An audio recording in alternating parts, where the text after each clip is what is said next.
We needed the money more than you needed a car, my dad said, shrugging like it was nothing. Like selling my vehicle behind my back was just another casual decision, like picking what's for dinner.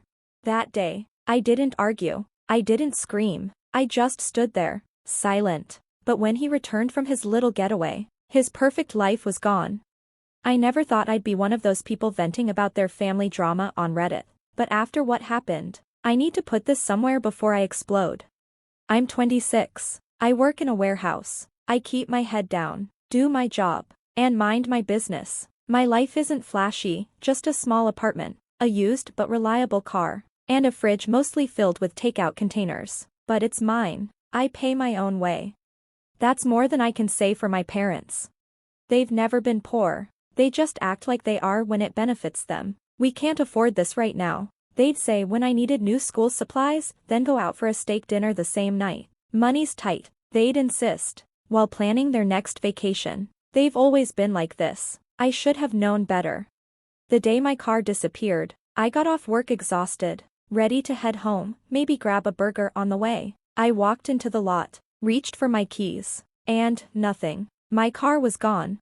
At first, I thought I parked somewhere else. Warehouse shifts are long, and my brain was fried. But after 5 minutes of circling the lot, I knew. Stolen. It had to be.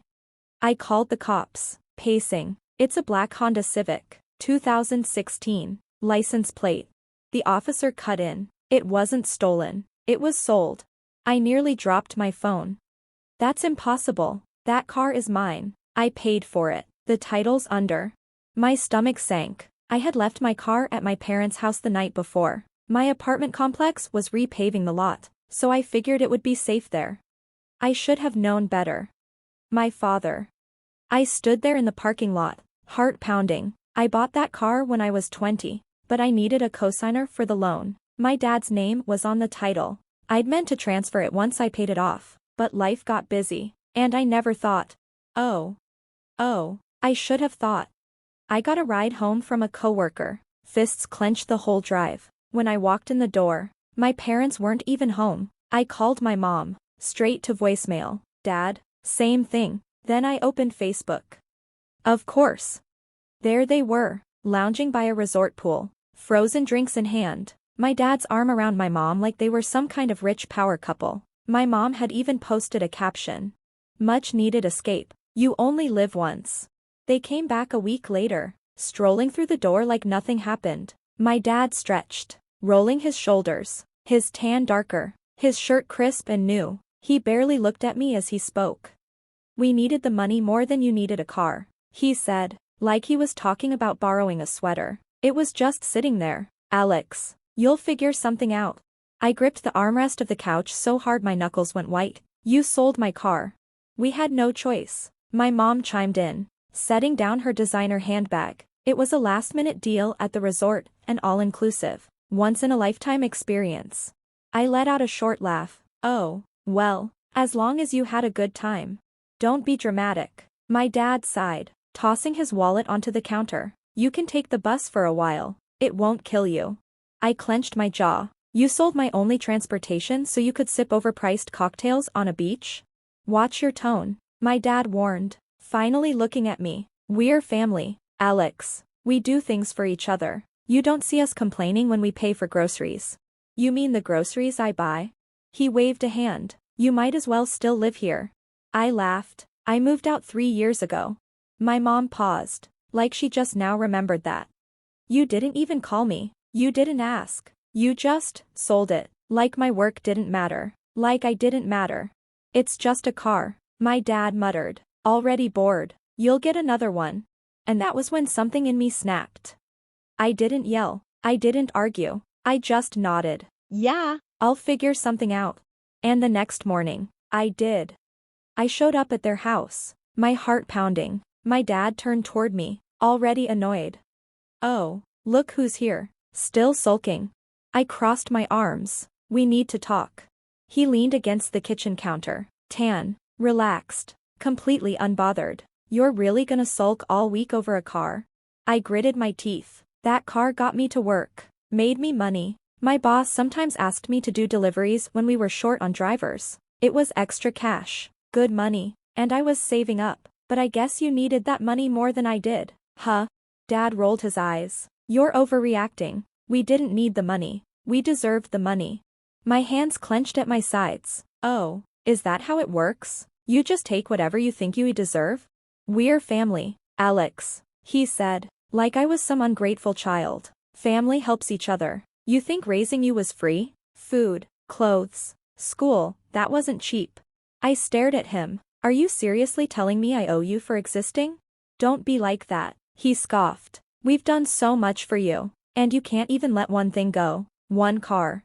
I let out a short, humorless laugh. And then my mom walked in, holding a shopping bag. Honey, you're still upset? She sighed. Come on, we brought you something. She pulled out a cheap wooden keychain, one of those generic souvenirs with a name carved into it. Except it wasn't even my name. See, a little piece of paradise for you. She smiled. And you're mad over a car? I looked at the keychain, then at them, then at the bag behind my mom. Sleek black, gold lettering, Louis XIII cognac. A $3,000 bottle of brandy. You bought a $3,000 bottle of alcohol, I said slowly, but my car was disposable. Dad smirked. Come on, it's not the same. Roger always helps us out. You mean he lends you money when you blow through yours? His smirk disappeared. Mom sighed. Alex, stop. You're acting like we stole from you. I stared at them, pulse pounding. You did steal from me. Dad scoffed. We're family. We do things for each other. I let out a slow breath, my hands shaking, and in that moment, I knew. I was done being their personal ATM. Forever. I was trying to stay calm when, have you ever done anything for me? Dad's frown deepened. Don't start this again. No, seriously. I stepped forward, holding his gaze. Tell me, when have you ever helped me? Silence. Then, with a dismissive wave, he scoffed. Oh, stop being so bitter. You'll get another car. That was it. The moment everything snapped into focus, I exhaled sharply, shaking my head. You know what? You're right. Dad smirked. Finally coming to your senses? Yeah, I finally get it. My voice was steady, cold. I'm done. His smirk faltered. What? I'm done being your safety net. Done covering your bills when you accidentally forget. Done bailing you out after your reckless spending sprees. I'm not giving you another cent. Mom's expression twisted. Alex, don't be like that. I cut her off. Figure it out yourselves. I turned and walked away, leaving them frozen in place. I didn't know what they'd do next. But one thing was certain, their days of luxury were over. It didn't take long for the explosion. At exactly 6 a.m., loud banging on my apartment door yanked me from sleep. Not knocking, banging. I already knew who it was. Rolling out of bed, I exhaled sharply and opened the door. Mom and Dad. Dad shoved past me like he owned the place. Get dressed. We need to talk. Mom followed, arms crossed, lips pressed into a thin line. Alex, this has gone far enough. I rubbed my temples. You do realize it's barely morning, right? Oh, I'm sorry. Dad sneered. Are we inconveniencing you? Funny, because we just found out you're planning to abandon us. I blinked. Abandon? Mom sighed dramatically. You can't just cut off your parents, Alex. That's not how families work. I walked to the kitchen, poured myself a glass of water, and leaned against the counter. Families don't steal from each other either. But here we are. Dad's face darkened. We needed that money. I needed that car. My voice came out sharper than I intended, but I didn't care. That car wasn't just my way to get to work. My boss pays extra for workers who can help with deliveries. That car helped me make money. And you, I let out a slow breath. You sold it like it was some piece of junk taking up space in the driveway. Dad rolled his eyes. Enough of this. We're fixing it. You're not cutting us off. I tilted my head. And how exactly do you plan to stop me? We're family, Alex. Families take care of each other, Mom said, her voice soft, like she thought she could still manipulate me. You don't want to regret this later. I laughed, shaking my head. No, but you might. Dad frowned. What does that mean? I grabbed my phone and opened my banking app. Let's talk about the car you sold. Their eyes met, a flicker of panic. Dad cleared his throat. What about it?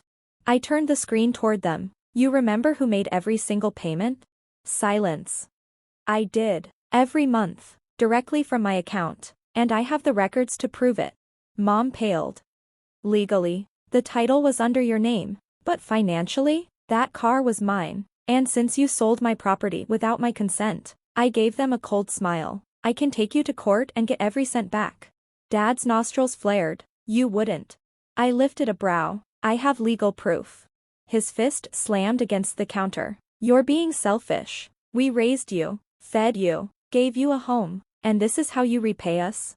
I didn't flinch. You didn't raise me. You tolerated me until I was old enough to make money. Mom finally snapped out of her shock. Alex, please don't do this. You wouldn't really take your own parents to court, right? I tilted my head. You didn't hesitate to steal from me, so I guess anything's possible. Dad's face turned red. You wouldn't. I exhaled, keeping my voice calm. Then give me my money back. Silence. Mom shifted uncomfortably. Honey, we can't. Why? I asked, but I already knew the answer. Dad clenched his jaw. Because the money is gone. Of course it was. Thousands of dollars. Blown on a week of luxury. I laughed under my breath. You are unbelievable. Dad stepped closer, voice dropping. You will drop this nonsense and forget about the money. I met his gaze. No, Dad, either you pay me back, or I take you to court and let a judge decide. Dad opened his mouth, but nothing came out. Mom's eyes filled with tears. Alex, please, we're your parents. Yeah, I said coldly, and you should have acted like it. I grabbed my keys and phone, heading for the door. Where are you going? Mom called after me. To talk to a lawyer. Then I walked out. I thought that was the end of it. I was wrong. That night, someone knocked on my door. I opened it, expecting Dad, maybe Mom. Instead, it was Uncle Roger, and he did not look happy. His suit was crisp, his expression stone-cold serious. I leaned against the doorframe. Let me guess, they sent you? He exhaled sharply. They did. I stepped aside. Might as well come in. Roger strode in and set his leather briefcase on my dining table. Like we were about to negotiate a corporate deal. He turned to me with that same authoritative look he always had at family gatherings, the one that said, I'm the responsible one, the voice of reason. Alex, he started, your father's a wreck. Your mother's been crying for hours. You really told them you'd sue? I didn't sit. Yeah, I did. Roger rubbed his temples. Jesus, over a car. I scoffed. Not over a car, Roger, over the fact that they stole from me. That I've been paying their bills while they burned through money like drunken teenagers. That they sold the only thing I actually owned without so much as a phone call. He sighed, nodding. Yeah. I figured that was the real issue. Then why are you here? Because this lawsuit will ruin them. He ran a hand down his face. I can cover half of what they owe you, but you need to drop the case. I leaned back. And if I say no? Roger exhaled. Then they lose everything. I smirked. Sounds fair to me. His jaw tightened. He looked at me for a long moment, then finally said, You're right. That caught me off guard. Your dad's always been reckless. Your mom lets him get away with it. I've bailed him out more times than I can count. But this. He shook his head. This is bad. Then why are you still trying to get me to back down? Because if you take them to court, that's it. No coming back from that. I tilted my head. Why would I want to come back to a family that steals from me? Roger exhaled sharply, shaking his head. Your dad's desperate enough that he actually asked me for a loan. That made me laugh. Let me guess, you said no? Roger gave me a look. Of course I said no. I'm not throwing money into a black hole. Then why should I? He didn't have an answer. I grabbed my phone, scrolled through my banking app, and turned the screen toward him. Every payment. Roger. 3 years. All from my account. He barely glanced at it before sighing. All right, I get it. You have a case. I folded my arms. And if they can't pay? I shrugged. Not my problem. Roger let out a long sigh, like he was carrying the weight of the entire situation on his shoulders. Alex, listen. I cut him off. No, Roger. You listen. They've used me my whole life. Every time they ran out of money, I was the first person they called. Every time I helped, it was never enough. They stole from me. And you think I should just let it go? He was silent. I'm done being the backup plan. If they didn't want consequences, they shouldn't have sold something that wasn't theirs. Roger ran a hand down his face. Seriously? I folded my arms. Are we done here? He grabbed his briefcase, muttering under his breath as he headed for the door, but before he left, he turned to me one last time. If you do this, Alex, you won't just be cutting them off, the whole family will turn on you. I smirked. They already have. And with that, I shut the door behind him. The phone calls started the next day, not just from my parents, but from relatives and Lisa. Alex, honey, your mom says you're trying to bankrupt them. Is that true? Cousin Mark, dude, you're suing your own parents? Are you serious? Grandma, sweetheart, please don't do this. They made a mistake, but they're still your family. I ignored them all. Then at 8 p.m., the texts started. Mom, Alex, I'm begging you. We'll figure something out. Dad, if you do this, you're dead to us. Mom, please don't ruin our lives. I stared at that last message. Then I typed a single response, you ruined your own lives the moment you stole from me, and turned off my phone. A week later, my lawyer texted me, they're trying to negotiate. Do you want to hear their offer? I smirked. Let them hear it. An hour later, I sat across from Mr. Lawson in his office. He slid a paper across the table, barely able to hide his amusement. This is their offer. I picked it up and read it, $200 and a sincere apology. I blinked. I'm sorry, what?